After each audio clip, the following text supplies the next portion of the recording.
Our founders debated extensively over which branch of government should have the power to declare or initiate war. Virtually unanimously, they decided, and what was entered into the Constitution was that the declaration or initiation of war would be the power of Congress. Now, we have many advocates, many of whom are here today, who have been advocates for an expansive notion of presidential power. They often argue that wars are not really wars, that they're kinetic actions or drug busts.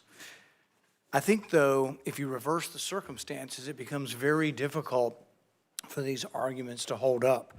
So I would ask you, if a foreign country bombed our air defense missiles, captured and removed our president, and blockaded our country, would that be considered an act of war? Well, I think your question is about and I will acknowledge you've been very consistent on all these points the entire career. So let me, no matter who's in charge. So I will point to two things. The first is it's hard for us to conceive that an operation that lasted about 4.5 hours and was a law enforcement operation to capture someone we don't recognize as a head of state, indicted in the United States, wanted with a $50 million bounty. My question would be, if it only took 4 hours to take our president, it's very short, nobody dies on the other side, nobody dies on our side, it's perfect.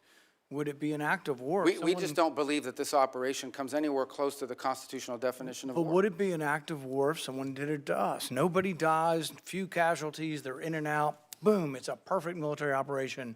Would that be an act of war? Of course it would be an act of war. I'm probably the most anti-war person in the Senate, and I would vote to declare war if someone invaded our country and took our president.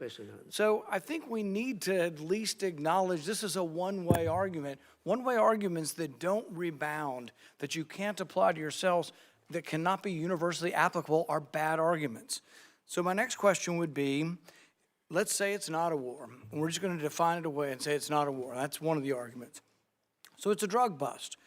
What if a foreign country indicts our president for violating a foreign law? Should we extradite our president, or should we be okay if they come in and get him by force? Look, I think ultimately we're always going to act in our national interest. And so if somebody comes after our national interest, like the case you've described, which obviously does not exist at this time, but the case you've described, the U.S. always has the right to act in its national interest and to protect itself. So really I don't know about this equivalency. Well, does this justify them doing it? We're always going to do what's best for the United States and America. We're always going to protect our system. But the point isn't, and you're exactly right, we will act in our national interest and we should. So I'm not disagreeing with you at all. What I'm saying is, though, that our arguments are empty then. The drug bust isn't really an argument. It's a ruse. The war argument, not a war, is a ruse. It's not a real argument. And we do what we do because we have the force, we have the might, we do it because it's in our interest. So we wouldn't let anybody come in, bomb us, blockade us, and take our president. We've had arguments about legitimate, illegitimate presidents, bad elections, rigged elections. So there's all kinds of same arguments that we've had in our country that they've had in Venezuela. But we wouldn't argue for an indictment. And these things aren't idle speculation. I mean, Netanyahu's been indicted by the ICC. And one of the reasons I object to being part of the ICC, and I would say you and the administration probably agree, is we're not going to let any international council indict our president and arrest him somewhere on foreign soil. We're not going to do that. We actually, most of us probably object to indicting Netanyahu in that way as well. So I think the arguments are invalid. So we did get the legal opinion that Senator Kaine referred to, the OLC opinion, Office of Legal Counsel. And I think a lot of it's been released. Plus, they came to our caucus and talked most of the open about everything they had classified. So I will talk about at least one of the arguments. They say this war wasn't a constitutional war, therefore it doesn't rise to the constitutional notion of us declaring or having to initiate the war. It just doesn't rise. And one of their main arguments was not enough people died. And so there is some number that they aren't specific, but there is some number. I would assume, although I'm not positive, but the 50, 60,000 soldiers who died in Vietnam might be enough for them to call that a war.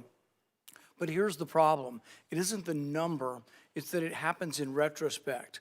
See, our founders gave us the power to initiate or declare war. They didn't give us other powers to execute the war. Those are left to the president. But if we have to wait to see how many people are killed, we have to wait, as they describe it, as the scope, nature, and extent. If we have to wait to see the scope, nature, and extent, the war has been going on for some time. It's hard to vote to initiate a war that's been going on. And we can say this war is over, but we're still blockading it, and we may go back in. But there are no clear answers. You know, we put 2,000, we leave 2,000 troops in. Are we going to call that war and initiate it? So the definition of war is very important. And I think we have to acknowledge the problems with our argument. Calling things kinetic action is a disservice to our soldiers. Oh, you weren't really wounded in war. You don't have a Medal of Honor for war. You have a Medal of Honor for a kinetic action. So I think let's call it what it is, and let's vote on these things. But I think we're in violation of both the spirit and the law of the Constitution by bombing a capital, blockading a country, and removing elected officials. And we certainly wouldn't tolerate it, nor would I if someone did it to us. But we didn't remove an elected official. We removed someone who was not elected, and it was actually an indicted drug trafficker in the United States. And their system— Our laws, indicted under our laws. Look, Bolsonaro says that Da Silva is not really the president of Brazil. Our president said Biden wasn't really the president. Hillary Clinton said in 2016 Trump wasn't the president. So you have these arguments, and I agree with you. It probably was, and most likely was, most assuredly was a bad election. He wasn't really elected. But at the same time, if that's our predicate, and you don't have to come to us because it's a drug bust, we're just removing somebody, you can see where it leads to, and it leads to chaos.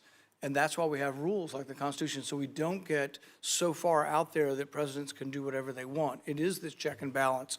And I would argue for 70 years we've been going the wrong way. It isn't just this president, but it's a debate that I think is worth having.